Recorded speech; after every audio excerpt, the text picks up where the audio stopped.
We've seen major protest movements in Iran before. The most recent massive protest movement was 2009. So what was similar? Well, you had the Obama-Biden administration. So you had Joe Biden there, Jake Sullivan, similar advisors around.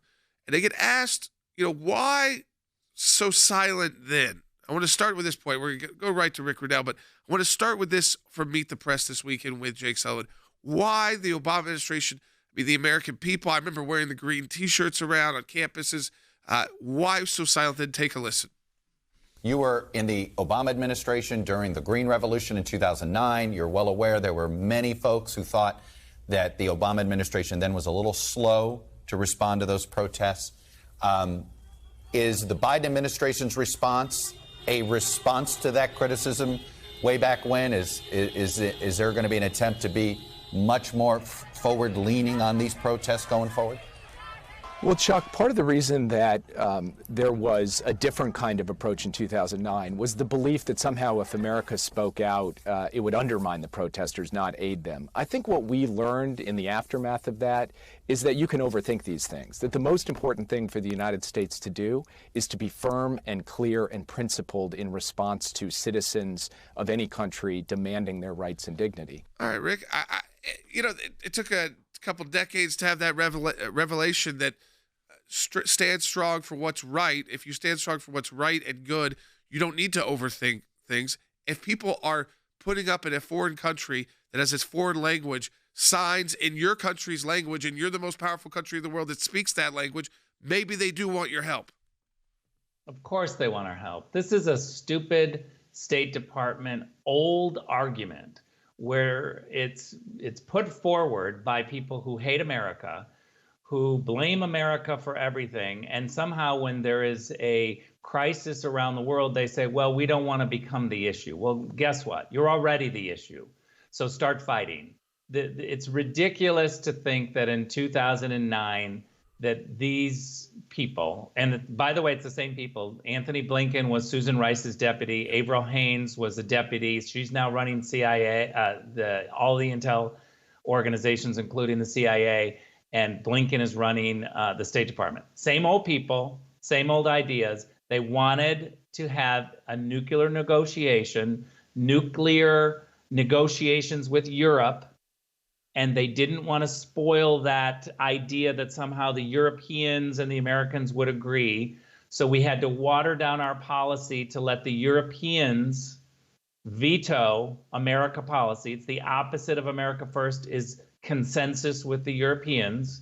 This is what they wanted. And so they didn't want anything to get in the way. And look at Ned Price just said from the State Department podium yesterday that basically we can do two things. We can keep nuclear negotiations and we can stay away from these protests and we can treat them separately. I don't think that's true. Well, I think that's impossible. The failure of the Obama administration during the Arab Spring, when it came to the situation in Iran, it was breathtaking historically. If you look at what the end result of that was, you had millions of people in the streets of Tehran ready to overthrow a government. And listen, this is a country that's had a history of protests in Tehran overthrowing governments. And we had a unique opportunity, as you and Jordan were just discussing, Rick. The signs were in English. There were signs to aim target, I remember, at Americans. And instead, the Obama administration would, basically told the protesters to stand down. So you're thinking elections have consequences and policies have consequences, but here we are again. We're going to be talking about this with Colonel Wes Smith in the next time. I think there's protests now, Rick, in 80 different cities throughout Tehran, throughout Iran, including Tehran. And you wonder what this administration is going to do. And what they want to do, as you said, is they want a nuclear deal, which will be meaningless with Tehran, with the leadership in Tehran, and so that Iran goes to the table and Biden can then announce some nuclear deal that they'll be violating before they start. Meanwhile, the people in the street lose the support of the United States government. Look, the Biden administration and the Europeans have already missed the boat on Nord Stream 2. They really helped create this war in Ukraine because they were unwilling to take a tough stance when it comes to European energy. Now what we see is negotiations with Iran. while the regime in Iran, while the very people they're negotiating with are literally killing women and gays in the streets. And so this is an outrage. Where are the NGOs? Where are the media? All of these people. Where are the human rights organizations when people in, Hamas is throwing people off the top of buildings?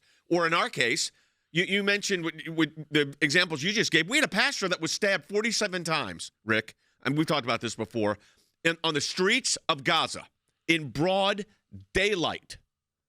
And it was us working with the Israeli government to get that family out and into secure. Jordan and I will never forget that. We were there during Operation Cast Lead working. In the middle of bombs coming in, we were working on this. Talk about the ACLJ in action. That was quite an example. But it's like the administrations are tone deaf on this stuff. Look, now is the time to really support the people of Iran. And the way to do it is to guarantee that our big tech corporations make sure that the internet is not shut down. There are ways to do it. We have the technology, but we don't always want to do it. And I get that the United States government shouldn't be doing this, but the outside groups can. Technology companies can. I'm on the outside now. I'm looking at all sorts of ways of helping to make sure that big tech does its part. And thank God for Elon Musk. Elon Musk announced that he was going to have his satellites make sure that they were doing everything they can to keep the internet going inside Iran. Now, there's a challenge with his satellites because we need hardware inside, but there are other ways to do it through VPNs. We have the technology. It just takes the political will. Yeah, I mean, so going back to the political will, this administration, we know with the Iranians and with their leadership, there's no way for the Biden team to go in there and say, let's do a nuclear deal and also support the overthrow of the government. So they have to choose, Rick. I mean, this is like these moments of choice. They chose in 2009 to go for the nuclear deal over the people and over human rights. Are they going to make that choice again? It's because they preach at us about human rights and act like we all do nothing about it. And I feel like we're the ones really doing something about it because we do say, you know what, let's take the politics out of it when it's necessary.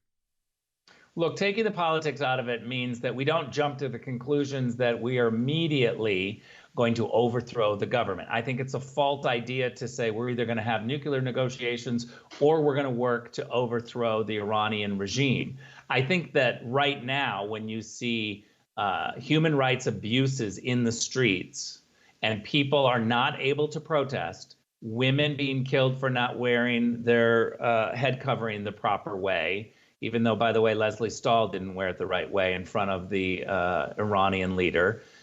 We need to be able to just fall on the side of people, human rights, and the ability to protest. Let the protests go wherever they might. But we should just absolutely be clear that America stands for the right to protest and governments, regimes not killing those people when they're on the streets. Rick, last question I have, and that's this. You look at the situation as it is right now. Iran plays such a strategic danger in the region for Israel, for the Gulf states, for Saudi Arabia. I mean, one of the great things you all accomplished in the last administration was the Abraham Accords. I was thrilled to have a copy of the Golan Declaration. I mean, the move of the Jerusalem embassy, and the unity among the Israelis and these other governments, because you have a common foe, and that common foe is Iran. Iran is the largest exporter of terrorism in the world. There is no one that produces more terrorism supplies or terrorists than Iran. And the idea that the people of Iran have finally taken to the streets again, to their credit, we should be doing everything we can to support them. I would say regime change. We should also be very clear with our European allies that having daily flights from Europe to Tehran to Europe is unacceptable right now. You have to choose in moments like this. We should be squeezing the Iranian regime. The Europeans must do their part. If they're going to claim that they're for human rights, then you must stand with the people in the streets. You cannot do business as usual. You cannot try to continue doing commerce with Iran. And this is what's happening in Europe. It's happening all over the place, and the Biden administration is allowing them to do it. Rick, as always, we appreciate you. Rick, of course, part of our team at the American Center for Law and Justice.